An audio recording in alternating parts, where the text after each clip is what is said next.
হাজার বছর ধরে আমি পথ হাঁটিতেছি পৃথিবীর পথে। সিংহল সমুদ্র থেকে নিশীথের অন্ধকারে মালয় সাগরে অনেক ঘুরেছি আমি। বিম্বিসার অশোকের ধূসর জগতে সেখানে ছিলাম আমি। আরো দূর অন্ধকারে বিদর্ভ নগরে আমি ক্লান্ত প্রাণ এক, চারিদিকে জীবনের সমুদ্র সফেন।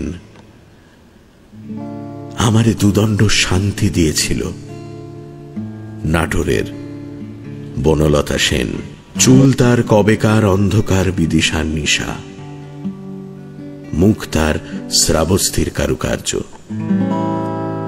অতি দূর সমুদ্রের পর হাল ভেঙে যে নাবিক হারায়েছে দিশা, সবুজ ঘাসের দেশ যখন সে চোখে দেখে দারুচিনি দ্বীপের ভিতর, তেমনি দেখেছি তারে অন্ধকারে।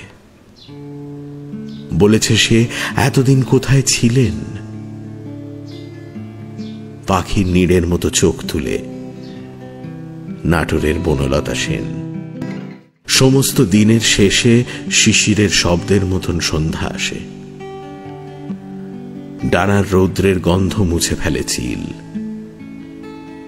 পৃথিবীর সব রং নিভে গেলে পাণ্ডুলিপি করে আয়োজন, তখন গল্পের তরে জোনাকির রঙে ঝিলমিল। সব পাখি ঘরে আসে, সব নদী ফুরায়ে জীবনের সব লেনদেন।